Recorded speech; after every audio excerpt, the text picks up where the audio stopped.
Eto guys, walang power ang Yamato na ito, ano. Ayan, oh. Kadadala lang po sa atin at pinapacheck, ano, mga kaibigan. Plugin natin.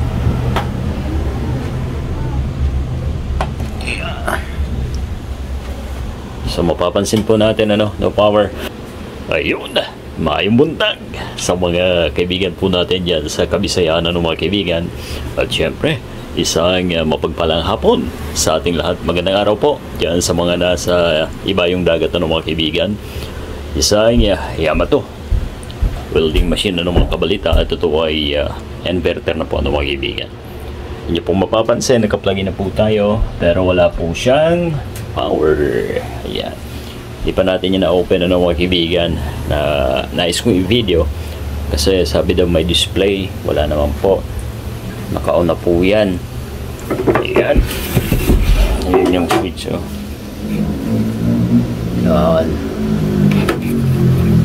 yung pitas. Ayan, wala naman.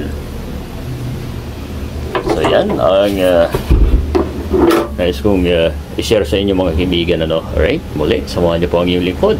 Sana namang paggawa ang ating matutunghayan, ano, sa ating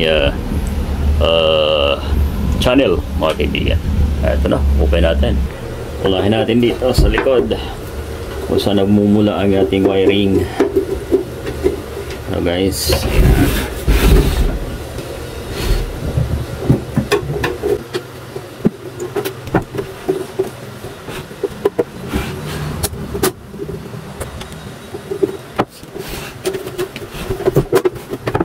lang po. Pakam lang yung dito.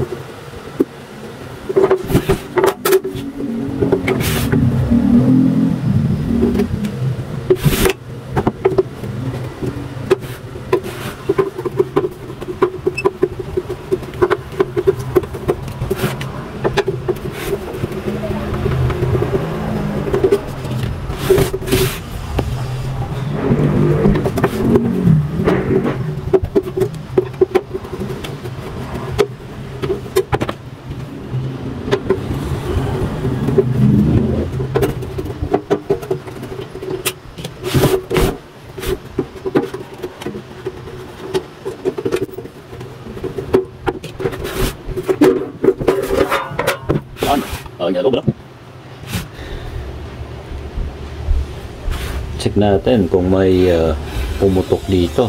4 na capacitor, ano, ang gamit ng Yamato na ito. Unlike po dun sa ginawa natin ay isa na 2 lamang po yun, mga kaibigan, at malalaki.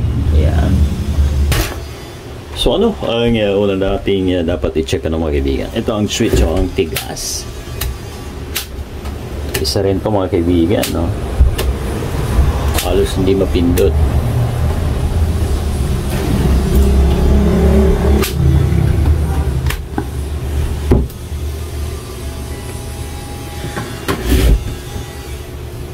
So guys, bukbalin muna natin ang switch.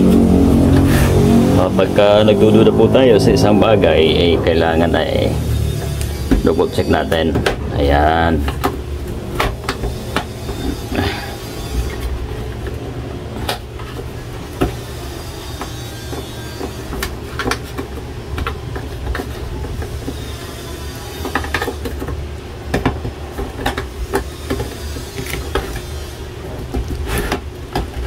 Yun, ito na.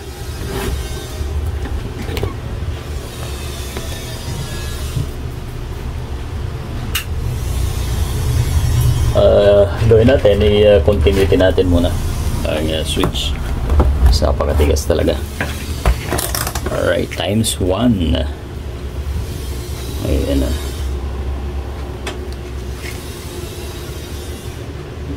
Sugod siya. Ayun, may palo po ang kabila, guys. Kabila.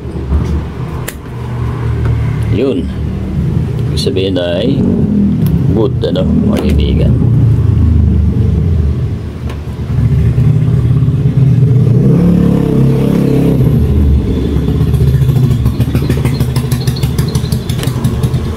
Ito yung dalawang yan, guys, AC, ano, no?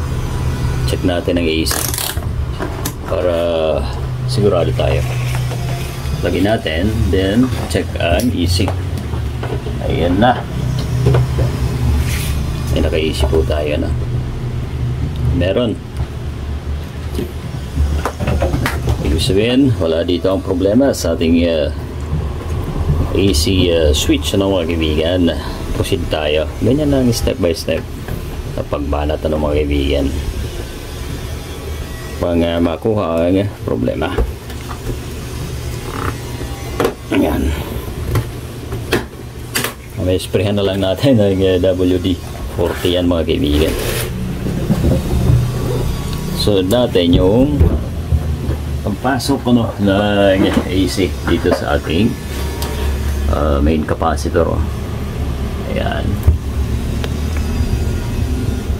So ito guys, nakita nyo ito galing doon sa ating, ayan, parang hindi nakakonect ng maayos to. Sunog. Ayun. Tanggalin natin ang board. So yun na. Tanggalan natin. At ilabas natin.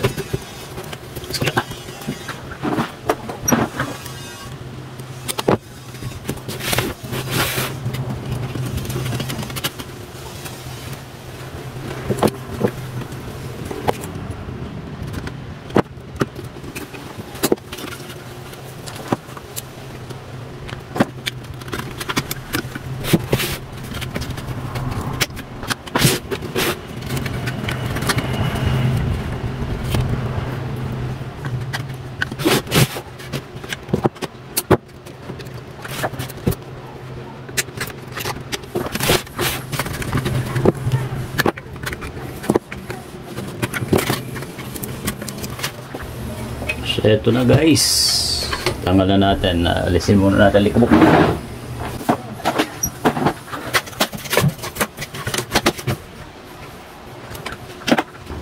So dito mga kaibigan ay wala tayong problema, akit ulit tayo doon sa isang board dahil ito ay good. Ito yung capacitor natin, wala namang problema mga kaibigan. So ibig sabihin, takpan na natin. Yan.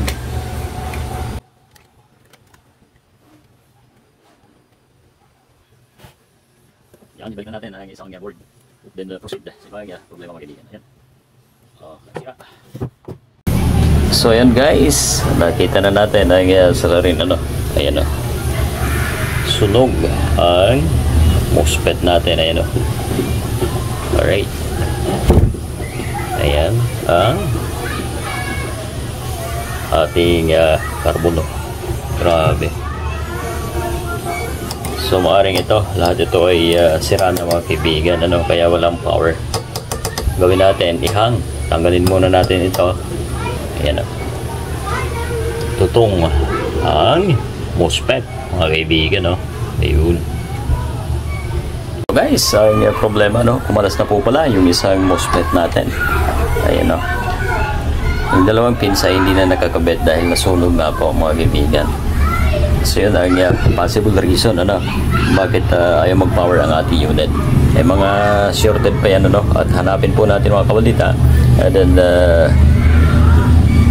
share ko na lang po sa inyo kung anong makuha natin na sira pang iba. Right?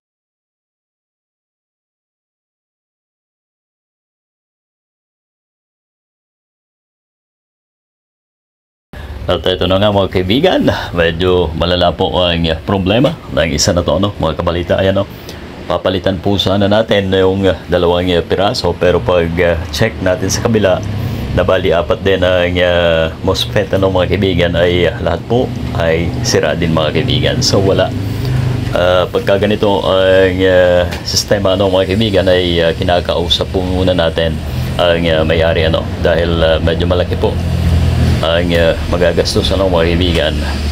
So 8 na MOSFET ang dapat napalitan dito mga kaibigan. How much more kung may iba pa ang problema, lalo na doon sa PWM niya mga kaibigan. Hindi na worth it gawin mga kaibigan ang unit na ito. Para sa akin lang naman, kasi kung hahanapin po natin o mag-canvas po tayo ng ganitong presyo ng Yamato na 300 mga kaibigan, ay baka kaunti na lamang po ang magiging diferensya ng mga kaibigan, ay mas maigi pa na bumili na lamang po ng bago mga kaibigan, ano? So ganun po muna, at least kahit paano ay may mapupulot po tayong idea dito mga kaibigan. At isa pa na advice po natin sa mga gumagamit po nito, ay may interval po talaga yan mga kaibigan. Hindi po pwede na dire-diretso po nating gagamitin na walang pahinga ang mga ganitong klase ng welding machine, ano mga kaibigan. Thank you sa inyong lahat.